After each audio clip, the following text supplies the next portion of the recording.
Okay, lesson 2. Let's quickly talk about breakfalls. When I do my breakfall, I want to hit the ground as I go, yeah? So we've done this. Ideally, you want to dissipate the power. So if you're falling quickly, try and hit before you hit the ground. If you're rolling, you can hit to stop yourself from rolling more. So whether you hit before or after you hit the ground depends on what's kind of happening. So the way we're practicing, where we kind of roll back, we're hitting the ground first, we're using the slap to dissipate the power and stop us from going further and rolling over our head or landing too hard on our back. Yeah? So we're hitting before our head hits the floor so we don't hurt our head.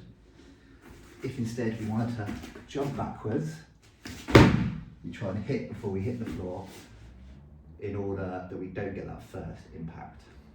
Breakfalls are important, it's worth just practicing in your spare time.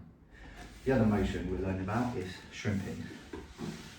So this is an important movement where I lift my hips and then I push them out to the side.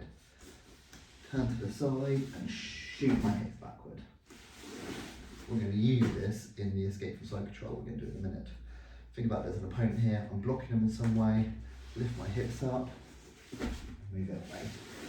Another one that's really useful to practice from home. Okay, so the position we're doing in today's lesson is side control.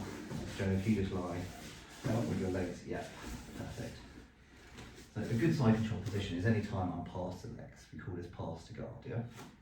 Because you think about it, I've got gravity and my 4 limbs. All Joe's got, well actually, okay, I've got gravity in my 2 limbs because I'm using my 2 bottom legs to stand on. Joe's only got his arms, yeah?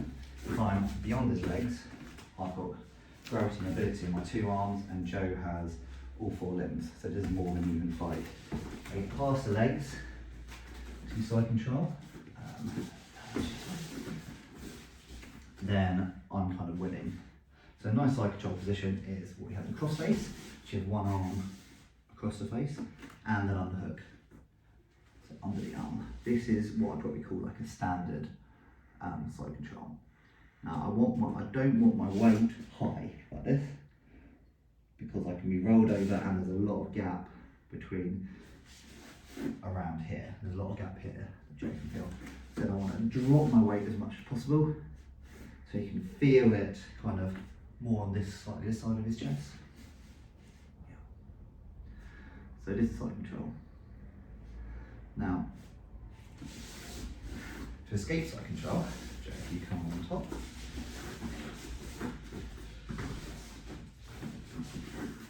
We need to basically get our frames in. So frames are kind of like the scaffolding that we use to escape. So I want to do one under the neck. This allows, if Joe puts his weight on me, this allows me to stop that weight coming down, because it's hard for him to put his weight through my arm and through his neck. And then I ideally want to get my other elbow into his hip. This might be quite a fight to get to. If I get these 2, I'm doing quite well. Now.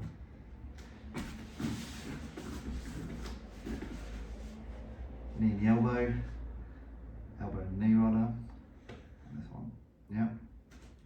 Right, go back. And then what I'm going to do is I want to get this knee into the hip. And the best way to do that is we do that same shrimping motion, where I lift up my hips out. I'm creating loads of space between me and Joe, and my frames are stopping him from crowding that space. And the knee comes in, and then from here, we've got many things we can do, but generally you just push away and come back to some sort of guard, which as we said is a better position. That's the standard knee elbow escape. Just show it in motion, or not? No. Okay. You come down. Next, we're going to do, we've got a lot to get through. Yeah, no worries. Now Joe's going to put the frame on for me. Now see here, one counter we have is to attack the Americana sub from here. As he's pushing, I can grab his wrist, push it towards the floor, grab my own wrist, and now what I'm going to do is I'm going to raise his elbow to the sky while keeping his wrist on the floor. If I do it up here, Joe has quite a lot of mobility. Yeah? If I drag it down. See, he's already starting to tap, even without lifting it.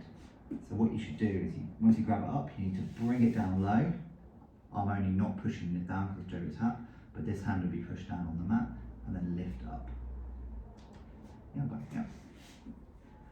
Now once I get this position, Joe's in trouble. So one defence he might do is reach over and grab his own wrist with the other hand and start turning here.